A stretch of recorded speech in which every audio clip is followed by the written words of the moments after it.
Hello दोस्तों, आज की इस वीडियो में हम क्लास 10th के भूगोल के सभी चैप्टर्स के वीवीआई ऑब्जेक्टिव क्वेश्चन करेंगे। ये क्वेश्चन आपके बोर्ड एग्जाम के लिए बहुत यूजफुल साबित होंगे।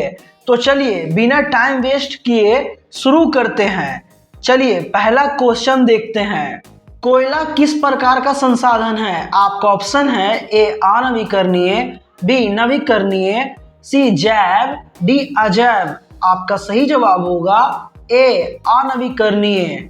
आपका अगला प्रश्न है, सौर ऊर्जा निम्नलिखित में से कौन सा संसाधन है? आपका ऑप्शन है ए मानवकृत, बी पुनः पूर्ति योग्य, सी अजैव, डी अचक्रीय। आपका सही जवाब होगा बी पुनः पूर्ति योग्य।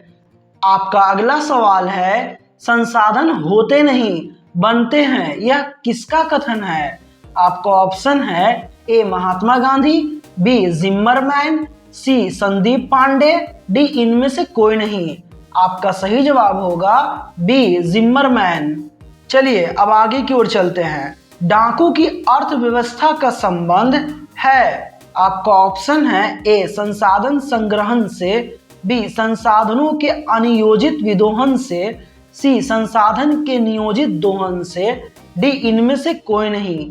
आपका सही जवाब होगा बी संसाधनों के अनियोजित विदोहन से। आपका अगला सवाल है, समुद्री क्षेत्र में राजनीतिक सीमा के कितने किलोमीटर क्षेत्र तक राष्ट्रीय संपदा निहित है? आपका ऑप्शन है ए 10.2 किलोमीटर, बी 15.5 किलोमीटर, सी 12.2 किलोमीटर, डी 19.2 किलोमीटर। आपका सही जवाब होगा डी 19.2 किलोमीटर। अगला सवाल बहुत इंपॉर्टेंट है। पंजाब में भूमि निम्नीकरण का मुख्य कारण क्या है? आपका ऑप्शन है ए वनोन्मूलन, बी गहन खेती, सी अधिक सिंचाई, डी अति पशुचारण। आपका सही जवाब होगा सी अधिक सिंचाई। आपका अगला सवाल है, सोपानी कृषि किस राज्य में प्रचलित है? आपका ऑप्शन है ए हरियाणा, बी पंजाब, सी बिहार के मैदानी क्षेत्र, डी उत्तराखंड। आपका सही जवाब होगा डी उत्तराखंड। नेक्स्ट, काली मृदा का दूसरा नाम क्या है? यह बहुत इंपॉर्टेंट क्वेश्चन है दोस्तों, बार बार इसे एग्जाम में पूछा जाता है। काली मृदा का दूसरा नाम क्या है? आपका ऑप्शन है ए बलुई मृदा, बी रेगुर मृदा, सी लाल मृदा, डी पर्वतीय मृदा। आपका सही जवाब होगा बी रेगुर मृदा। आपका अगला सवाल है, मेढक के प्रजनन को नष्ट करने वाला रसायन कौन सा है? आपका ऑप्शन है ए बेंजीन, बी यूरिया, सी एंड्रीन, डी फास्फोरस। आपका सही जवाब होगा सी एंड्रीन। नेक्स्ट, इनमें से कौन सी रबी की फसल है? आपका ऑप्शन है ए चावल, बी कपास, सी मोटे अनाज, डी चना। आपका सही जवाब होगा डी चना।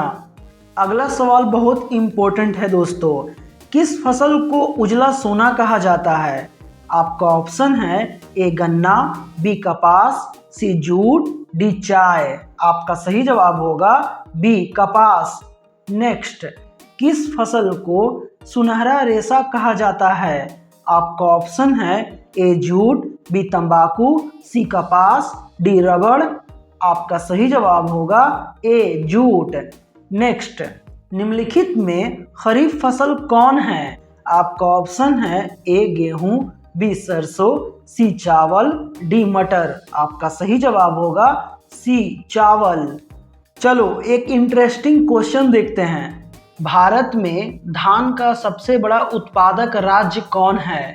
आपका ऑप्शन है ए बिहार, बी पश्चिम बंगाल, सी असम, डी उत्तर प्रदेश। आपका सही जवाब होगा बी पश्चिम बंगाल।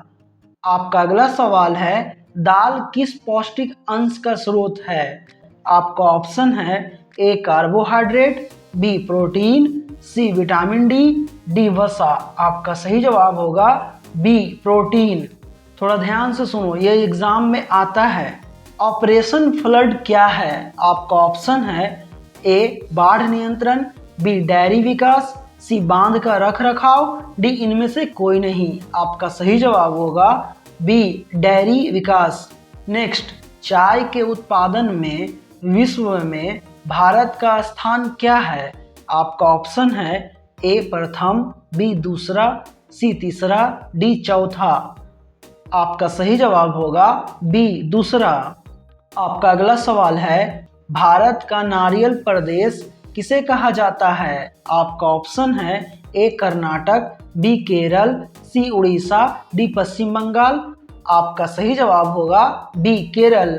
नेक्स्ट, हरित क्रांति का सबसे अधिक प्रभाव किस फसल पर पड़ा? आपका ऑप्शन है ए धान, बी गेहूं, सी ज्वार, डी बाजरा। आपका सही जवाब होगा बी गेहूं। आपका अगला प्रश्न है, भारत का कौन सा राज्य शक्कर का कटोरा कहलाता है? आपका ऑप्शन है ए बिहार, बी पंजाब, सी उत्तर प्रदेश, डी हरियाणा। आपका सही जवाब होगा सी उत्तर प्रदेश। नेक्स्ट, कौन सा उद्योग कृषि पर आधारित नहीं है? आपका ऑप्शन है ए सूती वस्त्र, बी सीमेंट, सी चीनी, डी जूट वस्त्र। आपका सही जवाब होगा बी सीमेंट। थोड़ा ध्यान से सुनो, यह एग्जाम में आता है। भोपाल त्रासदी में किस गैस का रिसाव हुआ था? आपका ऑप्शन है A carbon dioxide, B carbon monoxide, C methyl isocyanate, D sulphur dioxide. आपका सही जवाब होगा सी मिथाइल आइसोसाइनेट। आपका अगला सवाल है, सूती वस्त्रों की राजधानी है? आपका ऑप्शन है ए सूरत, बी मुंबई, सी अहमदाबाद, डी नागपुर। आपका सही जवाब होगा बी मुंबई। आपका अगला प्रश्न है, नेपा नगर किस उद्योग के लिए प्रसिद्ध है? आपका ऑप्शन है ए चीनी, बी सीमेंट, सी अखबारी कागज, डी लौह इस्पात। आपका सही जवाब होगा सी अखबारी कागज।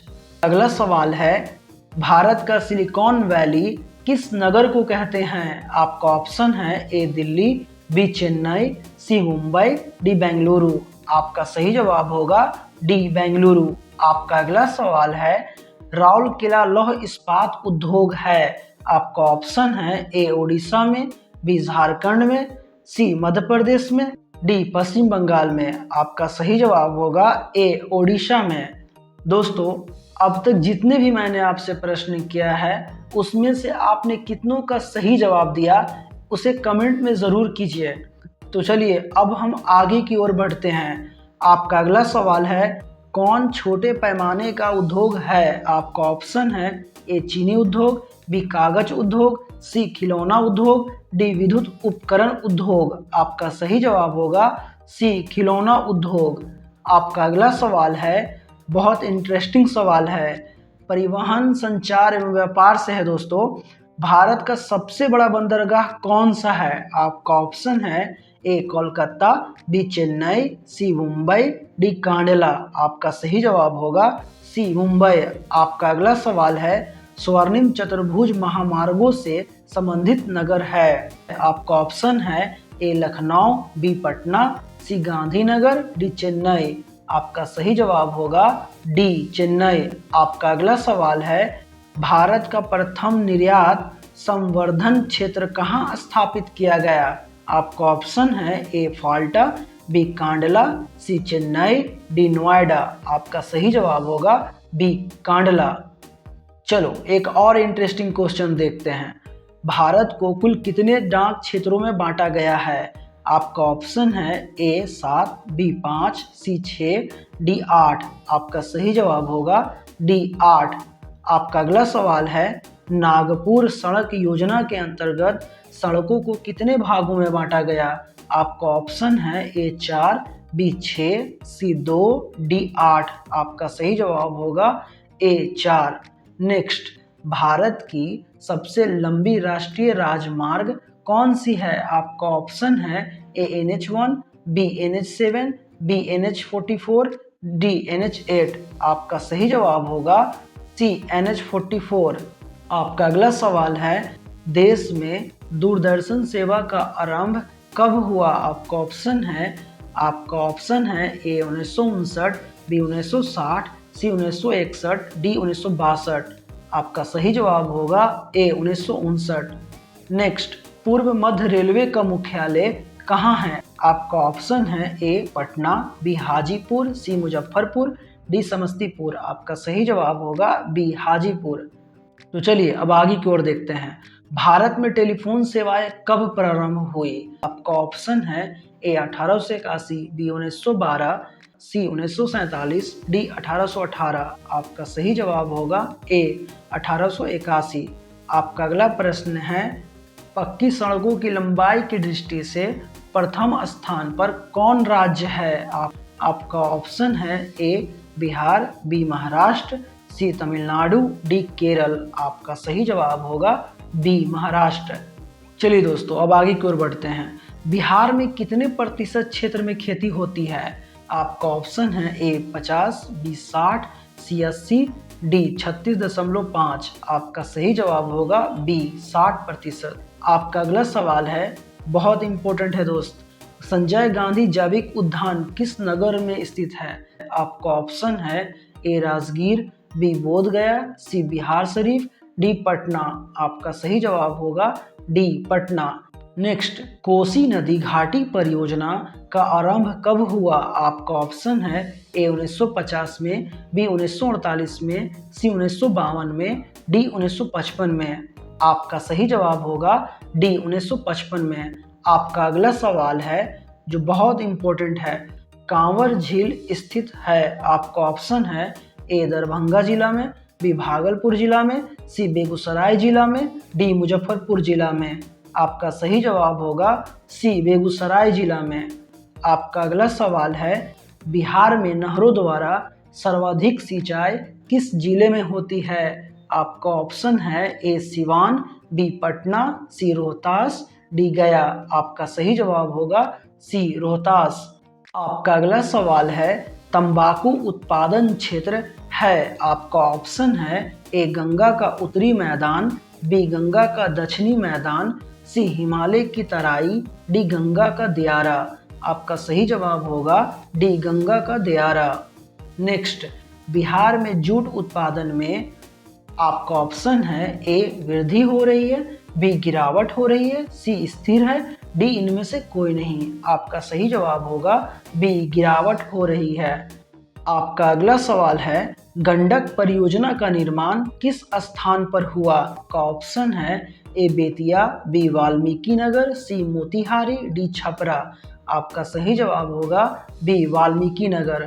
आपका अगला सवाल है, बिहार में खनिज तेल मिलने की संभावनाएं हैं? आपका ऑप्शन है ए हिमालय क्षेत्र में, बी दक्षिण बिहार के मैदान में, सी दक्षिण बिहार के पहाड़ी क्षेत्र में, डी गंगा के द्रोणी में। आपका सही जवाब होगा डी गंगा के द्रोणी में। नेक्स्ट, आपदा प्रबंध से कुछ इंपॉर्टेंट क्वेश्चन है दोस्तों जो एग्जाम में बार बार पूछे जाते हैं। तो चलिए देखते हैं, इनमें से कौन प्राकृतिक आपदा नहीं है? आपका ऑप्शन है ए सुनामी, बी बाढ़, सी आतंकवाद, डी भूकंप। आपका सही जवाब होगा सी आतंकवाद। आपका अगला प्रश्न है, सुनामी का प्रमुख कारण क्या है? आपका ऑप्शन है ए समुद्र में भूकंप का आना, बी द्वीप पर भूकंप का आना, सी स्थलीय क्षेत्र पर भूकंप का आना, डी इनमें से कोई नहीं। आपका सही जवाब होगा ए समुद्र में भूकंप का आना। नेक्स्ट, नदियों में बाढ़ आने का प्रमुख कारण क्या है? आपका ऑप्शन है ए जल की अधिकता, बी नदी की तली में अवसाद का जमाव, सी वर्षा की अधिकता, डी इनमें से सभी। आपका सही जवाब होगा डी इनमें से सभी। आपका अगला सवाल है, सूखे के लिए जिम्मेवार कारक है? आपका ऑप्शन है ए वर्षा की कमी, बी भूकंप, सी बाढ़, डी ज्वालामुखी। आपका सही जवाब होगा ए वर्षा की कमी। नेक्स्ट, महासागर की तली पर होने वाले कंपन को किस नाम से जाना जाता है? आपका ऑप्शन है ए भूकंप, बी चक्रवात, सी सुनामी, डी इनमें से कोई नहीं। आपका सही जवाब होगा सी सुनामी। आपका अगला सवाल है दोस्त, भूकंप केंद्र के ऊर्ध्वाधर पृथ्वी पर स्थित केंद्र को क्या कहा जाता है? आपका ऑप्शन है ए भूकंप केंद्र, बी अधिकेंद्र, सी अनुकेंद्र, डी इनमें से कोई नहीं। आपका सही जवाब होगा बी अधिकेंद्र। आपका अगला सवाल है, बाढ़ से सबसे अधिक हानि होती है? आपका ऑप्शन है ए फसलों को, बी पशुओं को, सी भवनों को, डी इनमें से सभी को। आपका सही जवाब होगा डी इनमें से सभी को। नेक्स्ट, भूस्खलन वाले क्षेत्र में ढलान पर मकानों का निर्माण क्या है? आपका ऑप्शन है ए उचित, बी अनुचित, सी लाभकारी, डी उपयोगी। आपका सही जवाब होगा बी अनुचित। नेक्स्ट, सुनामी प्रभावित क्षेत्र में मकानों का निर्माण कहाँ करना चाहिए? आपका ऑप्शन है ए समुद्र तट के निकट, बी समुद्र तट से दूर, सी समुद्र तट से दूर ऊंचाई पर, डी इनमें से कोई नहीं। आपका सही जवाब होगा सी समुद्र तट से दूर ऊंचाई पर। आपका अगला सवाल है, संसार का सबसे लोकप्रिय साधन है? आपका ऑप्शन है ए सार्वजनिक टेलीफोन, बी मोबाइल फोन, सी वॉकी टॉकी, डी रेडियो। आपका सही जवाब होगा बी मोबाइल फोन। और दोस्तों, इसी के साथ हमारा क्लास 10th का भूगोल का यह महामैराथन समाप्त होता है। आज हमने भारत के संसाधनों से लेकर कृषि उद्योग, परिवहन और बिहार के भूगोल से जुड़े सबसे महत्वपूर्ण प्रश्न को कवर किया। हमने यह भी सीखा कि बाढ़ और भूकंप जैसी आपदाओं से खुद को कैसे सुरक्षित रखें। अगर इस वीडियो ने आपकी तैयारी में थोड़ी भी मदद की हो और आपको भूगोल को समझने में आसानी हुई तो इस मेहनत के लिए एक लाइक ज़रूर करें। अपने सभी दोस्तों के साथ शेयर करें ताकि उनकी भी मदद हो सके। और माय एग्ज़ाम फाइल्स परिवार का हिस्सा बनने के लिए चैनल को सब्सक्राइब ज़रूर करें।